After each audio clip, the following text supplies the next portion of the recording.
بسم الله وولد ومنفس قدوس أحد أملاك آمين أما العالم تركبوا نزي منفسي مرها كبر التفل على من قدي أم رأي أم اسمع لهم أرثوذكساويان بملؤكم بسم أملاكنا مدحنينا يسوع كريستوس سلام كلكم سلام كمال لهم آمين أملاكنا مدحنينا يسوع كريستوس نايخلو نجر بعال بيت زي عزي زي أبعد مينا بتعنا وصيخو نز عزي نزيق زي زبقعنا سموز تمسكنا استخابران يخون بأمالادنا تاليت فلينا دينا قدس دنقل ماريام ون عملاخ بزهابا كبرمتان تمسكنا استخابرات تخون كم نذكرو قدميلنا كابزل علنا يومناي نقرها أبو ويكعا تمرت أبو تمرتتات ناي نقر أبو استمرو بعنصار مصحف قدوس ويكعا مصحف قدوس مسرتاوي زخونو ناي مصحف قدوس استمروتات أبوتات أبو بمنتهي ملك عقليس أمم إلنا العلنا نيرنا نزح مسرت هاي ملعلنا زنبرت هاي أبي تكريستياننا مسرت هاي ما نزبها لله تمسرت هاي ما نتنصب في الله عزم ناي مستر أماد زبها له حمشت ناي مستر أماد زبها له في الله عدمة في الله كابزوي مخاع مستر تمكات مستر قربان مستر تنساء متان النبلهم زيهم بيت كريستيان أني حكم زو السخطهم أرثوذكساويان أبيات كريستيانات ذهبوا ترجم حزد حرز منات توسخة كم زخانة بخالو تابعت من الزوهاب ترجم كم زلوا ويكعت خكل مخانو كم مرتوع زغروا أكلاس لزلوا زم قدمت أبو بتخكل مسنا حزي ناي أرثوذكس توادو بيت كريستيان أستمروا يتعامدو انتاي لو منيروم زبلي وانا نغرنا شعوب ابز حلفك فالون كم زل عنايو توانا تخرتنا نتوم اماده مسترات ويكعا نتوم نغر مسرتاوي ناي هايمانوت دوغماتات نبلوم امبررا يكون وانا ترغمنا وانا تخرتنا ابزوم مسرتاوي ناي هايمانوت دوغماتات وي استمروتات ابو انتاي لو منيروم حزي أرثوذكساوي توحدو بيت كريستيان انتاي تبللا كابهم بزتفلي من قد ديا بتخكل تختل زلا نعوديا زنقفوا زلو ويس توم زوصيوم نقفت خوينوم زلو زبل نمر عين نمر رغغاصن زوم قدمت ابو فلاي حكا قدامك كساب حمشاي كساب شورشاي 100 كفله زمر زنبرو ابو زلعلو حساب بتعم بوحدينا نالعلنا مزينا نوزخا كاب مستر سلاسي كم مسترة سجاوي مسترة أمكات مسترة قربانينا كأوزيهم توصلوا أبو زلنا نايجزي والسننات ناي كلهم أبو حسبون كنمس أصل زين خل مرأيك خوننا زخولو أبزوم زلنا يوم رأسها قدايات مسزلنا أرثوذكساوي أستمروا كمي كم زت عام النات أسنا إنا مزينا لما عنتون كاو زغصل إنا هنري فلاي مسترة تنسأي موتان مستر تنساء موتان زبل إنا خنا العلم مستر تنساء موتان كم تي قدم إلى زال علكو مستر تنساء موتان يقول كوزم حمشت أماد مستري ويكعنا أي مسترات عمد النبلوم أم نجار هايمانوت أبو جوائن نيكيان قسطنطينيان زرقا جزءهم كم زينا نأمن يلوم زسر علنا بخامي ملك عليهم أبو كأون دحريت زلوا أبو كاو شعوب جميرهم كساحوز زلوا أبو بمنتهي ملك عليهم زبرهر هو زبليت مسرة هاي نجارنا كم زفلت أماس شنجيل معرف أسران حمشتن قطري 30 حدن جميرو ودسب بخبر كم زمت ودسب زبولو مدن عالم يسوع كريستوس بخبر كم زمت بخبر كمز كله خا ملائكتون عمنا يفرد وانبر كف كم زبلو يقلص ما تشنجل معرف اسرام حمشتن قدوس داويتون زي እግዚአብሔር بخبر كم زمص او قديمو خا حوي كم زندد አመጻጻው እንታይ ከም ዝመስል ዳግም ህይወት ዳግም ትንሳኤ ተሲና ዳግም ህይወት ከም ዘሎ ነአምኒና ዝብል መሰረታዊ ናይ ሃይማኖት አስተምሮ ስለዝኾነ እዚ መሰረታዊ ናይ ምስጢር አምድል ተባሂሉ ክንገር ዘኸአሉ ሓዲኡ ክርስቶስ ዳግም ከም ዝመጽእ ዳግም መጽኡ ከዓ ጽቡቕ ንሰርሑ በየማኑ خفود سرحو ወይ حما سرحو خاب ጸጋሙ ያقሙ ዘውርሶም ነገር ከም ዘሎ ዘምህር መሰረታዊ አስተምሮ ስለዝኾነ ካፍቶም ሓሙሽተ ናይ አማደ ምስጢር ወይ ከዓ ናይ ምስጢር አማድ ተባሂሎም ዝተገለጹ ማለት እዩ ግብረ ሐዋርያት ምዕራፍ 1 ቁጥር 9 ውን ካብ መጽሐፍ ቅዱስ ተወሰነ ክነልዕልሞ ኣብዚ ተደሪኾም ኣብ ዝበሉ ክነኸትል ስለዚህ ግብረ ሐዋርያት ምዕራፍ 1 ካብ 9 ጀሚሩ ከም ዝብል ነገር ኣሎ ናብ ሰማይ እንትኸድ ከም ዝረአኽምዎ ከምኡ ክመጽእ እዩ ኢየሱስ ክርስቶስ ሞት ስዒሩ ኣብ ሳልሳይ መዓልቲ ምስተስአ ሐዋርያት ወይ ደቀ መዛሙርቱ ብምልኦም ከዓርግ ከሎ እናርአይዎ ስለዝነበሩ ከዓርግ ከሎ ክርእይዎ ከለው ዝተገለጹ መላእክቲ ዝረአዩ መላእክቲ ንምንታይ ትርእይዎ ኣለኹም ከምዚ ትርእይዎ ዘለኹም ከምዚ ዝዓርጋ ዘሎ ዳግም ክመጽእ እዩ ነዚ መሰረታዊ ናይ ሃይማኖት አስተምሮ ዝበልና ስለዚህ ትንሳኤ ሙታን ናይ ሙታን ትንሳኤ ተዘይሃልዩ ከዓ ሃይማኖትና ትርጉም ዘይብሉ ክገብሮ ዝኽእል ንምንታይ ትርጉም ዘይብሉ ክኾን ዝኽእል መድህን ዓለም ኢየሱስ ክርስቶስ ንሰብ ዋጋ ከፊሉ መእንተ ሰብ ብዙሕ መከራ ተቀቢሉ ኣብ ቀራንዮ ተሰቂሉ ሞይቱ ናብ መቃብር ወሪዱ መቃብር ስዒሩ ተዘይትስእ ነይሩ ተዘይልዓል ነይሩ يترف نجار قرانيو نجار لدتون كنلعلي نخلن مالتي نمنتاي حيل مقابر زسعرن بسلطانو موت سعر زتسن عملاق مخان زرغاغصلان بتسايو ስለዝኾነ مالتي ስለዚህ ትሳኤው ወይ ከዓ ትንሳኤ ክርስቶስ ናይ ክርስቶስ ምትሳ ናይ ነገር ሃይማኖት ወይ ከዓ ናይ ሃይማኖትና ዋና መጠንጠኒ ቅዱስ ጳውሎስ ኣብ ቀዳማይት ቆሮንቶስ ከም ዝብሎ ማለት ቅዱስ ጳውሎስ ኣብ ቀዳማይት ቆሮንቶስ ምዕራፍ 15 ስፍሕ አቢሉ ዝገለጾ ነገር ኣሎ ክርስቶስ ካብ ሙታን ዝተሰአ ካብ ተሰበኸ ከመይድአ ክርስቶስ ኣይተሰአን ትብሉ ዝብል ዓይነት አገላልጽ ኣሎ ከመይልኩም ክርስቶስ ኣይተሰአን ትብሉ ክርስቶስ ኮተ ዘይተስዩ ቅዱስ ጳውሎስ ከም ዝብሎ ክርስቶስ ኮተ ዘይተስዩ ስብከትና ከንቱ እዩ ብዛዕባ እንታይ ኢና ክንሰብኽ ተወሊዱ ይልና መከራ ተቀቢሉ ይልና ተሰቂሉ ይልና ሞይቱ ይልና ተስዩ ተዘይናስ ስብከትና ከንቱ እዩ ተስዩ ተዘይና በትክክል ስብከትና ከንቱ እዩ ናትና ስብከት ጥራሕ አይኮነን ከንቱ ዝኾን ዘሎ እንታይ ዳ እምነትኩም ውን ከንቱ እዩ እንታይ ኢልኩም ክትኣምኑ ሞት ዘይስዕር ሞት ስዒሩ ብስልጣኑ ዘይትስእ ተኾይኑ ክርስቶስ ብዛዕባ ክርስቶስ ምስባኽና ከንቱ እዩ ንስኻትኩም ውን እምነት ኢልኩም መሓዝኩም ከንቱ እዩ ነዚና መሰረታዊ ናይ ምስጢር ክፋሊ እንብሎ ዘለና ትንሳኤ ሙታን ከንቱ እዩ ንሕና ውን ሓሰብቲ መሰኻኽር ንኾነለና ክርስቶስ ተዘይተስዩሲ ስብከትና ከንቱ ዝገብሩ ናይ ሓሰት መሰኻኽር ስለዝገብረና እዩ ሞት ስዒሩ ዘይትስእ ተኾይኑ ክርስቶስ መድኃኒትና እዩ ወይ ዘድሐነና እዩ ኢልና ክንብል ቤዛና እዩ ኢልና ክንብል በሐሰት ንምስክረለና ማለት እዩ በሐሰት ንምስክረለና ማለት እዩ ስብከትና ውን ከንቱ እዩ እምነትኩም ውን ከንቱ እዩ ክርስቶስ ሞት ስዒሩ ተዘይተስኡ ይብል ቅዱስ ጳውሎስ ገና ኣይድሐናን ማለት እዩ ብዛዕባ ድሕነት ክንነጋገር ኣይንኽእልን ማለት እዩ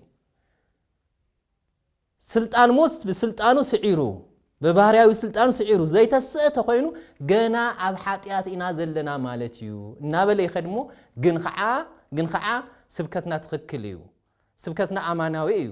እምነትኩም ውን ትኽክል እዩ ንምንታይ ክርስቶስ ካብ ሙታን ተስኡ እዩ መሰረታዊ ናይ ሃይማኖት አስተምሮና እዩ ዝበልና ነዚ እዩ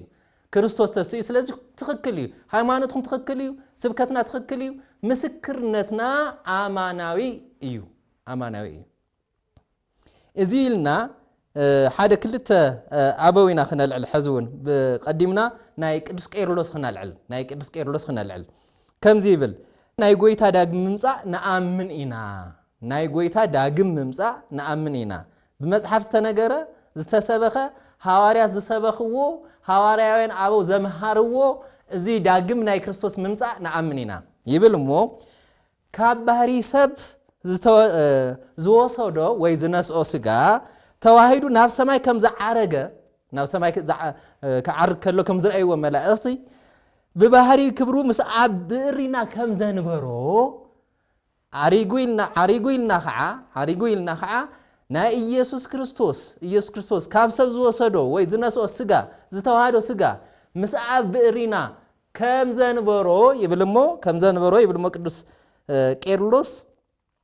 ሕያው ዝኾነ ቃል እግዚአብሔር ብዝተዋሃደ ንኡ በሓደ ባህሪኡ ፍጹም ኣካሉ ብዝገብሮ ክበበት ስብእቱ ከምኡ ከዓ ክመጽእ እዩ ስለዚህ እዚ ናይ ክርስቶስ ምምጻእ ዳግም ምምጻእ ናይ ክርስቶስ ዳግም ምምጻእ ኦርቶዶክሳዊ ተዋህዶ ቤተክርስቲያን እትሰብኾ ሐዋርያት ዝሰበኽዎ ሐዋርያን ኣበው ዘምሃርዎ ኣበው ንብሎም ብሙሉኡ ዘምሃርዎን ዝተርገምዎን ዘብራህርህዎን ዘኣመንዎን ካሊእ ምናልባት ምስ እዚ ተታሒዙ ክንሓልፎ ዘይግበአና ነገር ሚስጥረ ንስሓ እዩ ኣብ ኣእማደ ሃይማኖት ይኾን ካብ 7 ሚስጥራት ቤተክርስቲያን ግን ክንርዮ ስለ ዝግባእ ሚስጥረ ንስሓ ንምንታይ ሚስጥረ ንስሓ ምስ ክህነት ዝተተሓዘ ስለ ዝኾነ ክህነት ከዓ ብዝተፈላለዩ ኣካላት ዝወሃቦ ዘሎ ትርጉም ንስሓ ባዕሉ ብዝተፈላለዩ ኣካላት ዝወሃቦ ዘሎ ትርጉም ምናልባት ኦርቶዶክሳዊት ዝኾነት ቤተክርስቲያን ካብ ናይ ሐዋርያውያን ኣበውን ሊቃውንትን ኣስተምህሮ ከም ዝወፀ ዘምስል ስብከታት ስለ ዘለው ማለት እዩ ብትኽክል ታዮም ኢሎም ዞም ኣበው ብፍላይ ከዓ ኣብቲ ናይ መጀመርያ ናይ ፈለማ ኣማእቲ ክፍለ ዘመናት ዝነበሩ እንታይ ኢሎም እዮም ዘምሃሩ ብዛዕባ ንስሓ ምርኣይ ኣገዳሲ ስለ ዝኾነ ኣብ ሚስጥረ ንስሓ መልዕልና ሕዝውን መጽሓፍ ቅዱስ ኢና ክንገብር መጽሓፍ ቅዱስ ገይርና ኣብዚ መጽሓፍ ቅዱስ እዚ ኣበው ከመይ ገይሮም ኣብራህሪሆሞ ክንብል ስለ ዝግበአና ማለት እዩ ማቴዎስ ወንጌል ምዕራፍ 18 ናይ መጀመርያ ጥቕስናይ ማቴዎስ ወንጌል ምዕራፍ 18 ካብ 15 ጀሚሩ ማለት እዩ ኣማን እብለኩም ኣለኹ ኣብ ምድሪ ተኣስርዎ ኩሉ ኣብ ሰማይ ዝተኣሰረ እዩ ስልጣነ ክህነት ማለት ናይ ካህናት ስልጣን እዩ ዝነግሮም ዘሎ ኣማን እብለኩም ኣለኹ ኣብ ምድሪ ተኣስርዎ ዘበለ ኩሉ ኣብ ሰማይ እውን ዝተኣሰረ እዩ ኣብ ምድሪ ትፈትሕዎ ከዓ ኣብ ሰማይ ዝተፈትሐ እዩ ስለዚ እዚ ናብ መጽሓፍ ቅዱስ ምብራር ኣይንኸድን ምክንያቱም እሱ ኣይኮነን ዓላማና ኣብዚ ዛዕባ እዚ ናይ ኣበው ኣስተምህሮ ስለ ዝኾነ ትኩረትና ማለት እዩ ንሐዋርያት ስልጣን ዝሂብዎም ኣሎ ንሐዋርያት ዝሃቦም ስልጣነ ክህነት ሐዋርያዊ ዝኾነት ቤተክርስቲያን ከዓ ኦርቶዶክሳዊ ተዋህዶ ቤተክርስቲያን ከዓ ሐዋርያዊ ሰንሰለቱ ዘይቋረጸ ክህነት ተጠቂማ ወይ ክህነት ወሪሳ ሐዋርያዊ ናይ ክህነት አገልግሎት እትህብ ስለ ዝኾነት እዚ ሚስጥረ ንስሓ ዝበሃል ኦርቶዶክሳዊ ተዋህዶ ቤተክርስቲያን ክትፍጽሞ ከላ ብትኽክል ካብ ናይ መጽሓፍ ቅዱስ ኣስተምህሮን ነቲ መጽሓፍ ቅዱስ ኣብ እግሪ ሐዋርያት ዝተምሃሩ ሐዋርያውያን ኣበው ዝተርጎምዎን ዝሰምዕዎን ዝወፀ ዘይምዃኑ መረጋገፂ ናይ ቅዱስ ዮሐንስ አፈወርቅ ሓደ ክስታይ ክነልዕል ካልእ ናይ መጽሓፍ ቅዱስ ክፍል እውን ክነልዕል ኢና ቅዱስ ዮሐንስ አፈወርቅ ከምዚ ይብል ዓርስኻ ናብ ምግዛእን ብመጠን ናብ ምንባርን ምጻእ ወይ ኪድ ዓርስኻ ናብ ምግዛእን ብመጠን ናብ ምንባርን እዚ ብሓቂ ንዝተጠመቁን ንዘይተጠመቁን ናይ ንስሓ ግዜ እዩ ንመንን ንዝተጠመቁን ንዘይተጠመቁን ናይ ንስሓ ግዜ እዩ ዘይተጠመቁ ልደት ዘይረኸቡ ከመይ ገይሮም ንስሓ ክብል ይከኣለ ቅዱስ ዮሐንስ ክንብል ንኽእል ኢና ባዕሉ ይምልሶ እዩ እንታይ ማለት እዩ ንዞም ዘይተጠመቁ ናይ ንስሓ ግዜ እዩ ማለት እንታይ ማለት እዩ ስለ ዘስዕቦ ማለት እዩ ግን እቲ መሰረታዊ ነገር እዚ ግዜ እዚ ንዝተጠመቁ ይኹን ንዘይተጠመቁ ናይ ንስሓ ግዜ እዩ ይብል እዚ እውን ዝተጠመቁ ንስሓ ኣትዮም ቀኖናኦም ፈጺሞም ኣብ ቅዱሳት ምስጢራት ንኽሳተፉ ናይ ቤተክርስቲያንና ትእዛዝ እውን ንሱ እዩ ሰብ ኣብ ምድሪ ክመላለስ ከሎ ሓጢአት ክገብር ስለ ዝኽእል ምስ ናይ ንስሓ ኣቦኡ ተራኺቡ ንስሓ ተቐቢሉ ቀኖናኡ ፈጺሙ ናብ ቁርባን ወይ ከዓ ናብ ምስጢራት ሱታፌ ምስጢራት ንኽመጽእ ትምዕድ ንኽመጽእ ትገብር እዚ ማለት እንታይ ማለት እዩ ድሕሪ ንስሓ ናፍቲ ናይ ምስጢር ተሳትፎ ስለ ዝመጹ ይቕጽል እሞ ነቲኦም ዝበሎም ነዞም ዘይተጠመቁ ማለት እዩ ንዘይተጠመቁ ድማ ሓጢአቶም ብጥምቀት ድሕሪ ምሕፃብ ናብ ቅዱስ መስዋዕቲ ንኽቐርቡ እዩ ናብ ቅዱስ መስዋዕቲ ማለት እንታይ ማለት እዩ ስለዚ ንስሓ ኣትዮም ማለት ንሶም ናብ ኣሚንነት ዝመጹሉ ግዜ እዩ ማለት እዩ ናብ ምእማን ዝመጹሉ ግዜ እዩ ናብ ምእማን መጽኦም ጥምቀት ዝፍጽሙሉ ግዜ እዩ ብጥምቀት ከዓ ዘይኣመነ ክጥመቕ ከሎ ናይ እግዚአብሔር ውሉድነት ከም ዝረክብ ናይ ሓጢአት ስሬት ሕድገት ከም ዝረክብ ዘረጋግጸልና ማለት እዩ ወንኣምን ባህት ጥምቀት ለስሬት ሓጢአት ይዝብል አንቀጽ ሃይማኖትና ማለት እዩ መሰረት ሃይማኖትና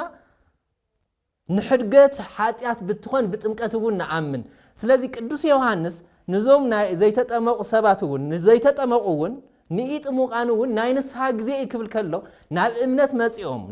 መጽኦም ኣሚኖም ክጥመቁ ከለው ደቂ ስላሴ ኮኑ ከለው ሕድገት ሓጢአት ስለ ዝግበረሎም ናይ ንስሓ ግዜ ዘበሎ ውርድ ይብል እሞ ንስሓ ኣቲኻ ቀኖና ምቕባልን ኣብ ምቾት ምንባርን ብሓደ ግዜ ምፍጻም ኣይከኣልን ስጋዊ ግብርን ናይ ሓጢአት ዝኾነ ስጋዊ ግብሪ ማለት እዩ ስጋዊ ግብርን ብንስሓ ምምላስን ብሓደ ግዜ ክፍጸሙ ዝኽእሉ ስለ ዘይኾኑ ሰብ ክንስሓ ከሎ ናብ ምስጢራት ሱታፌ ምስጢራት ስለ ዝመጽእ ካፍቲ ዝነበሮ ናይ ስጋ ፍትወት ክወጽእ ዝገብር ስለ ዝኾነ ንስሓ ንምንታይ ብንስሓ ኣቡ ኣቢሉ ብዝተቐበሎ ቀኖናኡ ፈጺሙ እግዚአብሔር ሓጢአትካ ይሕደገልካ ምስተባሃለ ናብ ሱታፌ ምስጢራት ስለ ዝመጽእ ከም ዝናበለ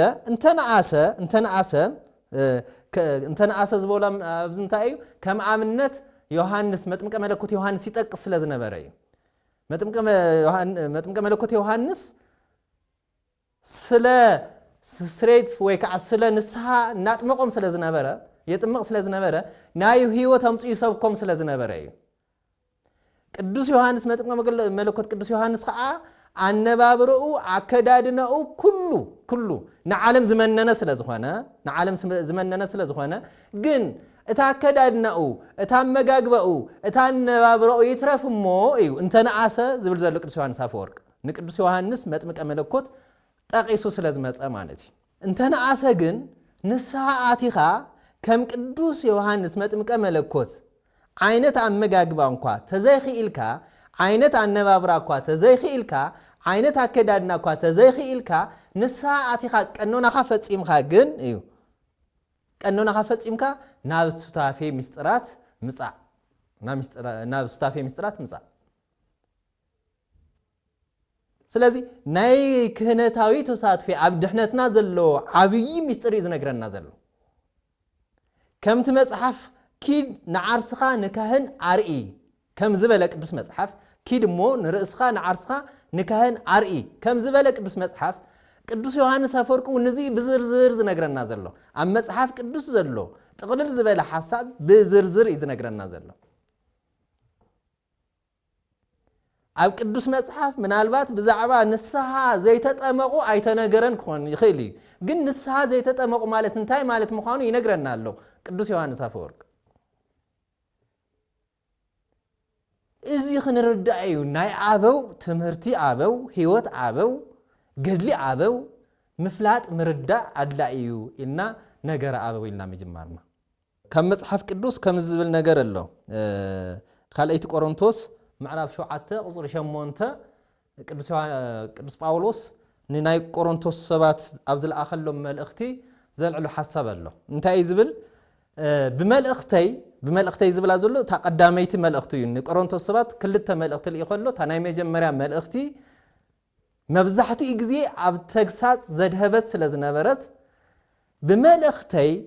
ከም ዘሕዘንኩም ይፈልጥ ኣለኹ ተረዲእ ኣለኹ ግን ኸዓ ይብል እሞ ኣይጥዓስኒ ንምንታይ ንሓፅር ግዜ ኢኹም ሓዚንኩም ንሱ ሓዘን ንሱ ኸዓ ንንስሓ ስለ ዝኾነን ንሓፅር ግዜ ስለ ዝኾነን ኣይናስሕኒ ኣይጥዓስኒ ስለ ዝሓዘንኩም እዚ ጥቕልል ከብሎ ከሎ ሕዚ ግና ንንስሓ ስለ ዝሓዘንኩም ደኣ ደስ ኢሉኒ እምበር ስለ ዝሓዘንኩም ኣይኮነን ክልተ ዝጻብኡ ዝመስሉ ነገራት ኣለዉ ንንስሓ ስለ ዝሓዘንኩም ደስ ኢሉኒ ኣሎ እምበር ስለ ዝሓዘንኩም ግን ኣይኮነን ክልተ ዓይነት ሓዘን ኣሎ ማለት እዩ ንስጋዊ ጥቕሚ ንስጋዊ ምቾት ንስጋዊ ኣነባብራ ነዚ ዝሕዘን ሓዘን ኣሎ ስለዚ ንዚ ስለ ዝሓዘንኩም ኣይኮነን ደስ ዝበለኒ ንምንታይ ደኣ ስለ ንስሓ ስለ ዝሓዘንኩም ሓዘንኩም ናብ ንስሓ ዘምጽእ ሓዘንኩም ናብ እግዚአብሔር ዘቕርብ ስለ ዝኾነ በዚ ደስ ይልን ኣሎ ነዚ እውን ቅድም ኢሉ ብምሕዛንኩም እሲ ኣይተጥዓስኩን ብመልእኽተይ ብምሕዛንኩም ኣይተጥዓስኩን ንምንታይ ሓዘንኩም ናብ ምንታይ ዘቕርብ እዩ ናብ እግዚአብሔር ናብ ንስሓ ዘቕርብ ስለ ዝኾነ ናይ ንስሓ ሓዘን ስለ ዝሓዘንኩም ደኣ እምበር ስለ ዝሓዘንኩም ደስ ኣይበለኒ ማለት ንሱ እዩ እዚ ይብል እሞ ናይ ቅዱስ ጳውሎስ እዞም ሓሳባት እዚኦም ኢና ከዓ ብኣበው ተተርጊሞም ተብራህሪሆም ናብ ኣማናዊ ወይ ከዓ ናብ ተግባራዊ ህይወትና ተሸሪፎም ክንረኽቦም ማለት እዩ ሓደ ከልዕል ካብ ኣበው ኣንሕና ግን ካብ ሕጉ ተፈሊና ቅዱስ አትናቴዎስ ካብ ሕጉ ተፈሊና ትእዛዝ ምስ ነፍርስ መንበሪና ሓዊ ኣብ ዘይጠፍአሉ ቦታ እዩ ይብል መውሪድ ኢሉ ኣብ ዘለዓለማዊ ኩነኔ ይከውን እንታይ እንተገይርና ካብ ሕጉ ተፈሊና ትእዛዙ ምስ ነፍርስ ዝጽበየና ንሱ እዩ ኣብ ዘለዓለማዊ ኩነኔ ኢና ክንነብር እዚ ይብል እሞ ጌታ ሕጉ ምሕላው ደኣ እምበር ካብዚ ዝኸበደ ትእዛዝ እኮ ኣይሃበናን ይብል ሕጉ ምሕላይ ትእዛዛቱ ምሕላይ ብትእዛዛቱ ምንባር ክንደየናይ ቀሊል ምዃኑ እዩ ዝነግረና ዘሎ ካልእ ትእዛዝ ኣይሃበናን እንታይ ደኣ ሕጉ ክንሕሊ ብሕጉ ክንመላለስ ንትእዛዛቱ መሲልና ብትእዛዛቱ ክንመላለስ ካብዚ ዝዓቢ ካብዚ ዝበልፅ ነገር ኣይዓዘዘናን ይብል ኣይዓዘዘናን እንተበደልና ግን ሕዚ ናፍቲ ዝተልዓልናሉ ነገር ክመጽእ ከሎ እንተበዲልና ግን ሰብ ኣብ ምድሪ ክመላለስ ከሎ ናይ ምብዳል ዕድል ስለ ዘለዎ ማለት ክብድል ስለ ዝኽእል እንተበዲልና እኳ ልብና ኣይነጽንዕ ወይ ኣይነደንድኖ ብበደልና ኣይንንበር ኣብ በደልና ኣይንንበር ኣይንደንድን ኣይንጽናዕ ኣብ ምንታይና ኣይንጽናዕ ክብል ከሎ ኣብ በደልና ኣይንጽናዕ እንታይ ደኣ ቀልጢፍና ናብ ንስሓ ንመለስ እምበር ንምንታይ ናብ ንስሓ ክንምለስ ከለና ቅዱስ አትናቴዎስ ከመይ ገይሩ ከም ዝገለጸልና ናብ ንስሓ ልብና ከየጽናዕና ኣብ በደልና ከይነበርና ቀልጢፍና ናብ ንስሓ ንምጻእ ይብል እሞ ናይ ካህን ትእዛዝን ተግሳጽን ኣይንሰከፍ ስለዚ ንስሓ ኣብ ቅድሚ መን እዩ ዝፍጸም ዝብለና ዘሎ ኣብ ቅድሚ ካህን ንስሓና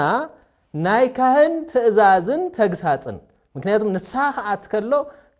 ንስሓ ዝኣቱ ኣብ ቅድሚ እግዚአብሔር ማለት ብናይ እግዚአብሔር ዝሃቦም ስልጣን ዝተቐበሉ ካህናት ሐዋርያዊ ክህነት ዘለዎም ካህናት ኣብ ቅድሚ ካህናት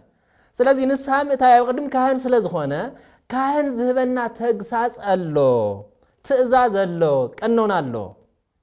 ነዚ ናይ ካህን ተግሳጽ ነዚ ናይ ካህን ቀኖና ነዚ ናይ ካህን ትእዛዝ ተሰኪፍና ካብ ንስሓ ኣይንርሓቕ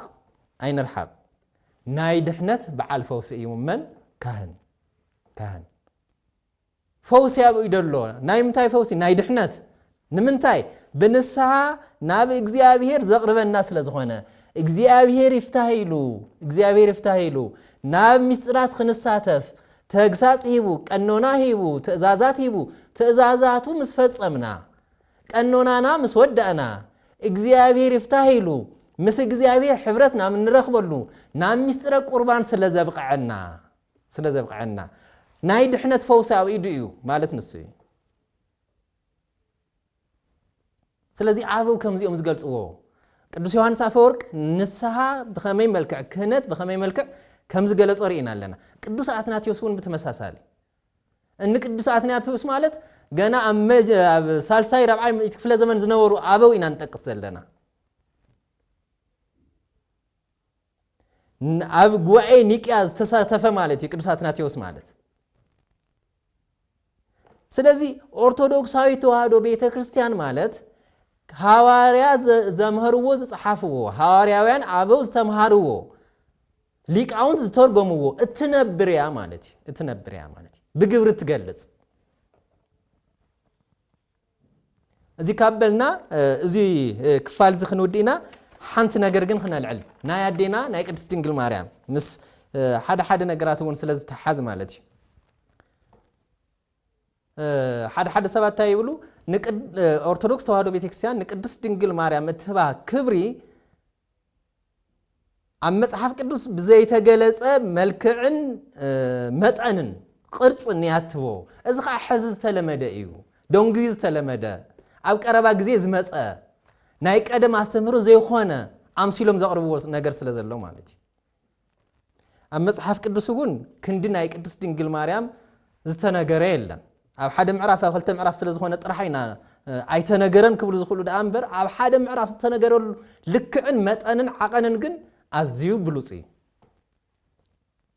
ኣብ ሉቃስ ወንጌል ምዕራፍ 1 ቁጽሪ 26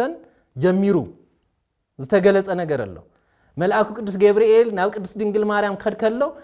እቲ ወንጌል ዝነገረና ናብ ሓንቲ ድንግል ኢሉ ይዝጅምር ሓንቲ ድንግል ማለት እንታይ ማለት እዩ ምናልባት ስጋዊ ድንግልና ብዙሓት ብስጋዊ ድንግልና ተመላሊሰን ክኾና ይኽእላ ተመላሊሰን ክኾኑ ይኽእሉ ንሳ ግን ሓንቲ ድንግል ዘብላ ብስጋን ብሕሊናን ብስጋን ብልብን ድንግል ዝኾነት ሓንቲ ድንግል ብዝመጠን ዝተነገረሉ ካልእ የለን ሓንቲ ድንግል ሰብ ብስጋ ድንግል ክኾን ይኽእል ብሕሊናኡ ግን ድንግል ክኾን አይኽእልን ስለዚ ቅድስት ድንግል ማርያም ግን በሃልየውን ምንም ዓይነት ጉድለት ዘይብላ ንጽህት ስለ ዝኾነት ሓንቲ ድንግል ኢሉ ዝገልጻት ወንጌል ቅዱስ ገብርኤል እውን ብጸጋ ዝተመላእኺ ጸጋ ዝመልኦ ዝተባሃለ ንቅድስት ድንግል ማርያም ዝተነገረ እዩ ጎይታ ምሳኺ ዝኾነ ተን ሃይለ ቃላት የዘልዕ ዘለኹም ሙሉ ወንጌል የንብን ዘለኹም መንፈስ ቅዱስ ናባኺ ክመጽእ እዩ እሞ ይብል እሞ ሓይሊ ልዑል ከዓ ክጽልለክ እዩ ተባሂላ ዝተነገረት እያ እዚ ብስራት ሰሚዓ ድሕሪ 6 ወርሒ ኤልሳቤጥ ካብ ትጸንስ ድሕሪ 6 ወርሒ እዚ ብስራት ሰሚዓት ቅድስት ድንግል ማርያም ከዓ ርህርህተ ህሊና ቅድስት ድንግል ማርያም ከዓ ናብ ኤልሳቤጥ ኸደት ኣብ ኤልሳቤጥ ዘጋጠማውን ንሱ እዩ ንስኺ ካብ መንጎ ኣንስቲ ዝኸበርኺ ዝተኽባረኽኪ ኢኺ ገና ናይ ድምጽ ቃል ምስ ሰምዐስ ኣብ ከብደይ ዘሎ ጽንሲ ዘለለ ወይ ብተሐጓስ ገለጸ እዮም ዝብልዎ ኣብ እግሪ መስቀል እውን ተኸይድና እንረኽባ ቅድስት ድንግል ማርያም እያ ኣብ እግሪ መስቀል ነዚ እውን ኣብ ዮሐንስ ወንጌል ምዕራፍ 19 ክንኸድ ከለና ኣብ እግሪ መስቀል ንዝረኸቦ ወዱን ኣዲኡን ኢየሱስ ክርስቶስ ንቅድስት ድንግል ማርያም እንሆ ወድኺ ይብላ ንቅዱስ ዮሐንስ ከዓ እንሆ ኣዴኻ ስለ ዝበሎ ከዓ ካብ ሽዑ ጀሚሩ ይብለና እዚ ዝጠቐስዎ ናይ ወንጌል ክፋል ማለት እዩ ዮሐንስ ወንጌል ምዕራፍ 19 ቁጽሪ 27 ካብ ሽዑ ጀሚሩ ከዓ ዮሐንስ ናብ ቤቱ ወሰዳ እዩ ዝብል ቅድስት ድንግል ማርያም ናብ ኩልና ቤት እተው ናብ ቤቱ ወሰዳ እዚ ናይ መጽሐፍ ቅዱስ ክፍል ኢና ንሕና ንቅድስት ድንግል ማርያም እንህባ ክብሪ ከዓ በዚ ልክዕ እንደም በዚ መጽሐፍ ብዝተገለጸ ልክዕን መጠንን ዘይኮን ይኽእል እንደ ክንዲ ዝግባእ መስጊድና ዝብል ካብ ዓበውን ኣይረኸብናን ቀኒስና ናይ ቅዳሴ መጽሐፍና እውን ከምኡ ዝብል ብምንታይን ክንመስለኪ ምናልባት እዚኦም ድሓር ዝመፁ ዝመስሎም ግን ካብ ኣበው ኸስኪ ሓደ ክንጠቅስ እሞ ከም መርአያ ናብ ካልእ ዛዕባ ክንኸዲና ከምዚ ይብል ንወዲ ተሓፅያ ዝነበረት ድንግል ሄዋን ብናይ ሓሶት ነገር ተታሊላ ናብ መንገዲ ሞት ተወሲዳ ከም ዝነበረት ናይዚ ካሕሳ ዝኾነት ናይ ምንታይ ካሕሳ ናይዚ ተታለለት ናይዚ ሰሓተት ናይ ሄዋን ካሕሳ ዝኾነት ብቅዱስ ገብርኤል ንቅድስ ድንግል ማርያም ሓቀኛ ዝኾነ ነገር ቃል ብስራት ኣብሰራ ይብል ንመን ካሕሳ ክትኾን ነታ ብስሕተት ተታሊላ ዝነበረት ድንግል ዝኾነት ሄዋን ብዝተሰሓተ መንገዲ ብጌጋ ካብ መንገዲ እግዚአብሔር ወይ ካብ ትእዛዝ እግዚአብሔር ወፂኣ ዝነበረት ንሄዋን ካሕሳ ክትኾን ብትኽክለኛን ብናይ እግዚአብሔር ቃልን ዝተመርሐ ገብርኤል ከዓ ተሓቃዊ ብስራት ኣብሰራ ንመን ድንግል ንዝኾነት ንቅድስ ድንግል ማርያም ካሕሳ ዝብል ቃል ሒዝና ንኺድ ይቕፅል እሞ ሄዋን ንእግዚአብሔር ስለ ዘይተዓዘዘት ድንግል ማርያም ንእግዚአብሔር ተዓዘዘት ተከእታ ማለት ናይ ሄዋን ተካ ናይ እግዚአብሔር ትእዛዝ ተቀበለት ይቕፅል እዚ ድማ ድንግል ማርያም ድንግል ንዝነበረት ሄዋን ጠበቃን ካሕሳን ንክትኾን እዩ ተኪኣታላ ትክ ወይ ከዓ ናይ ዝኾነ ኣካል ትክ ማለት ቤዛ እንብሎ ማለት ካሕሳ ማለት ቤዛ እዩ ጠበቃ ማለት ቤዛ ማለት ኣብ ክንዲ ማለት ኮይ ኣብ ክንዲ ሄዋን ቅድስ ድንግል ማርያም ተዋሃበትና ኣብ ክንዲ ሄዋን ስለ ዝኾነ ወዲ ሰብ ኣብ መፈለምታ ብምኽንያት ድንግል ሞት ከም ዝነገሶ ሞት ከም ዝወረሶ ኩሉ ይብልሞ ዳግም ድማ ብምኽንያት ድንግል ካብ ዝዕዳዚ ነፃ ወፀ ይዝብል ካብ ዝዕዳዚ ነፃ ወፀ ስለዚ ካብ ዝዕዳዚ ብድንግል ነፃ ወፀ ማለት እንታይ ማለት እዩ ንዓለም ተኪኣ ናይ እግዚአብሔር ቃል ተቐቢላ ፍጹም ድንግል ኮይና ቃሉ ንምቕባል ብቕዕት ኮይና እተረኸበት በተንኮል ተታሊላ ትእዛዝ እግዚአብሔር ኣፍሪሳ ናይ ዝነበረት ናይ ድንግል ዝነበረት ናይ ሄዋን ካሕሳ ጠበቃ ስለዚ ካብ ዝተላዕላ ያ ቅድስት ቤተ ክርስቲያን ንቅድስት ድንግል ማርያም ቤዛዊት ዓለም ናይ ዓለም ቤዛ ዓለም ድሕነት ክረክብ ምእንታን ናይ እግዚአብሔር ፍጹም ፍቃድ ናይ ሰብ እውን ፍቃድ ምዃኑ ንሰብ ወኪላ ወይ ከዓ ተኪኣ ወይ ከዓ ኣብ ክንዲ ዓለም ኮይና ናይ እግዚአብሔር ፍቃድ ሰብ ምዃኑ ዝገለጸት ማለት እዩ ናይ እግዚአብሔር ፍቃድ ናይ ሰብ ፍቃድ ምዃኑ ሰብ እውን ከም ዝፈቀደ ክድሕን ፍቃዱ ምዃኑ ዝተገለጸ ብቅድስት ድንግል ማርያም ስለ ዝኾነ ናይ ዓለም ቤዛ እንብላ ካብ ዝተላዕልና ኢና ከምዮም ዝውልና ኣበው ከምዮም ዝበሉ ካሕሳን ጠበቃን እያ ናይ ሄዋን ናይታ ብስሕተት ተጋግያ ዝነበረት ናይ እግዚአብሔር ትእዛዝ ጥሒሳ ዝነበረት እሞ ከዓ ድንግል ዝነበረት ናይ እግዚአብሔር ቃል ክትጥሕስ ከላ ትእዛዝ ክትጥሕስ ከላ ብናይ ሓሰት ቃል ተታሊላ ብኣማናዊ ቃል ብብስራት ቅዱስ ገብርኤል ንድሕነትና ምኽንያት ዝኾነት ቅድስት ድንግል ማርያም ከዓ ኣማናዊ ብስራት ተበሰረት ማለት ስለዚ ኦርቶዶክሳዊ ተዋህዶ ቤተክርስቲያን ማለት ናይ ኣበው ቃል ሒዛ ትኸድ ኣምበር እናጸንሐት ኣስተምሮና ከለሰት እትኸድ ኣይኮነትን ዝነበረ ዝጸንሐ ብኣበው ዝተሰበኸ እዩ ምናልባት ኣብዚ ብዙሕ ግዜ ከይንሕልፍ እሞ ናፍቲ ንሎም ማዓንቲ ከም መወዳእታ ዝሓሰብክዎ ርእሲ ክንኸይድ ንሱ እንታይ እዩ ንድሕነት ሰባት ሓደ መሰረታዊ ነገር ከዓ ኦርቶዶክሳዊ ተጋድሎ ወይ ከዓ ሰናይ ምግባር ሕዚ እውን ሓደ ኣካላት ስነ ኦርቶዶክሳውያን ዝሰብክዎ ኦርቶዶክሳዊ ተጋድሎ ወይ ክርስቲያናዊ ተጋድሎ ክርስቲያናዊ ስነ ምግባር ንድሕነት ምንም ዓይነት እጃም የብሉን ዝብል ዓይነት ዘምሁር አለው ንምንታይ ኦርቶዶክሳውያን በዓለም ዝወሰኽዎ ክሳብ ዝመስል ማለት ክሳብ ዝመስል ከመድዩ ክርስቲያናዊ ስነ ምግባር ኣብ ወንጌል ኣይተሰበኸንዶ ኣብ ቅዱስ መጽሓፍ የለንዶ እዛ መጽሐፍ ዘሎ ናይ ኦርቶዶክሳዊ ተጋሎ ኦርቶዶክሳዊ ስነ ምግባር ቃል ወይ ከዓ ትምህርቲ ኣበው እንታይ ኢሎም እዮም ዝተርጎምዎ ዝብል ኢና ክንርኢ ማለት ሓደ ከመጽሐፍ ቅዱስ ክልተ ነገራት ጥራሕ ከልዕል ክልተ ጥቕስታት ኣብ ራእየ ዮሐንስ ምዕራፍ 2 ካብ ቁጽሪ 8 ጀሚሩን ቀዳማይት ቆሮንቶስ ምዕራፍ 9 ዘሎን ኣብ ራእይ ምዕራፍ 2 ካብ 8 ጀሚሩ ከምዚ ዝብል ናብ ሰምርኔስም ካብቶም አብያተ ክርስቲያናት ዝተባሃሉ እቲ ቀዳማይን ዳሕራዋይን ሞይቱ ዝነበረን ሕያው ዝኾነን ከምዚ ይብለሎ ይብልሞ እቲ ዝስዕር በቲ ካልኣይ ሞት ኣይጉዳእን እቲ ዝስዕር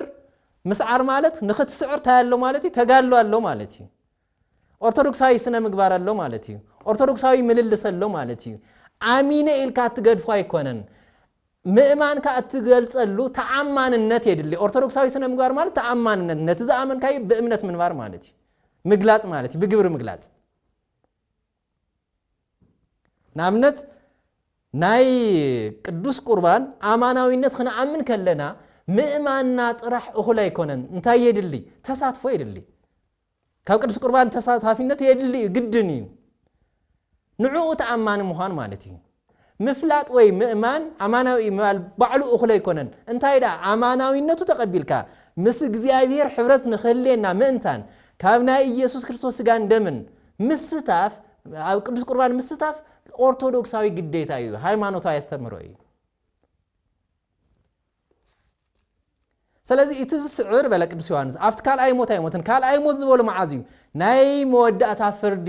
ክርስቶስ ዳግም ክመጽእ ከሎ ሹዓይ ሞትን እዩ መዓዝ ሰዓረ ኣብ ምድርን ከሎ በኦርቶዶክሳዊ መንገዲ ዝተመላለሰ ኦርቶዶክሳዊ ተጋድሎ ዝተጋደለ አፍቲ ዝመጽእ ፍርዲ ሞት የብሉን ፊልጵስዩስ ምዕራፍ 2 ቁጥር 12 ውን ከምዚ ይብል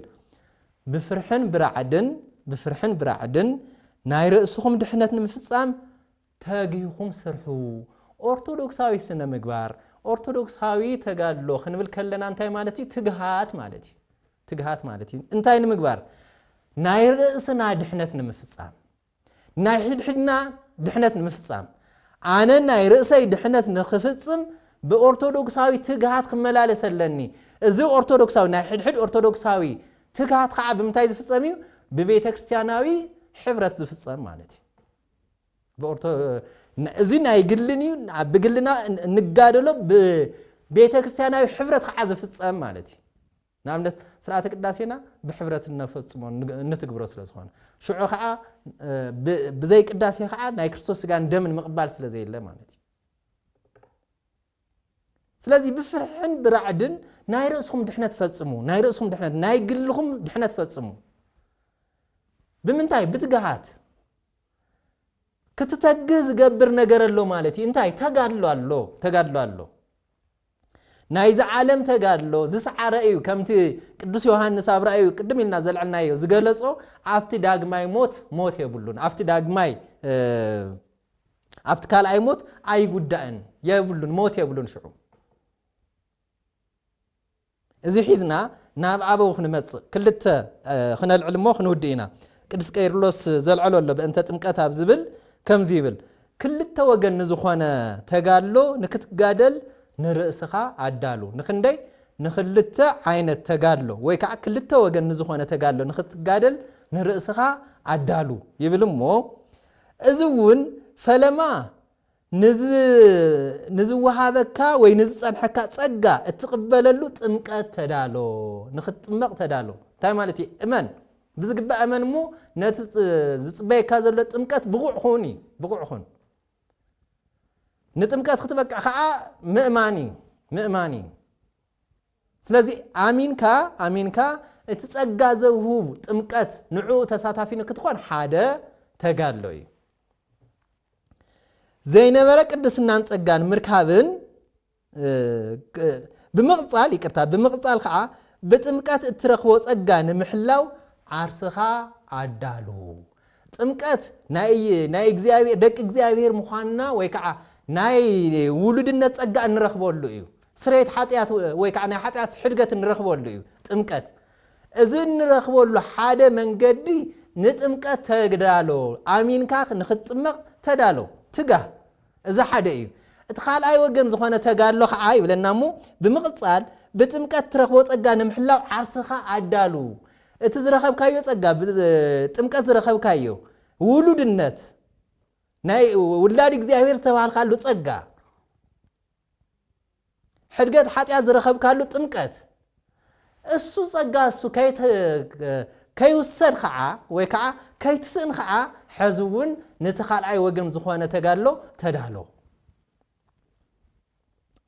ዘይነበረ ቅድስናን ጸጋን ምርካብን ድሕሪ ምቕባልና ምሕላውን መዓረ ከብድን አጸገምትን እዮም እሞ ክልቲኦም ተጋድሎ ዝደሉ እዮም እቲ ናይ መጀመርያ ከም ዝበልና እዩ ናብ አሚንካ ተጠሚካ ናይ እግዚአብሔር ውላድ ወይ ከዓ ወዲ እግዚአብሔር ንምዃን ሕድገት ኃጢአት ንምርካብ እዚ ሓደ ናይ ተጋድሎ አካል እዩ ተጋድሎ ይደሊ እዚ ዝረኸብካዮ ጸጋ በዚ መንገዲ ዝረኸብካዮ ጸጋ ብኡ ጸኒዕኻ ናይ እግዚአብሔር መንግስቲ ንምውራስ ከም ውሉድነትካ ናይ እግዚአብሔር መንግስቲ ርስቲ ንምውራስ ከዓ ነዝውን ተዳሎ ተጋደል ኦርቶዶክሳዊ ስነ ምግባር ተምሮን እዚ ጥቕልል ብዝበለ መንገዲ እዚ ቅዱስ ዮሐንስ ቅዱስ ቄርሎስ ተጠቅሶ ዘሎ ንሱ እዩ ጥቕልል ብዝበለ መንገዲ ኣብዚ ኦርቶዶክሳዊ ተጋድሎ እንታይ ኣሎ ዝርዝር ብዙሕ ነገር ክህሊ ይኽእል እዩ ብዙሕ ዝርዝር ክህሊ ይኽእል እዩ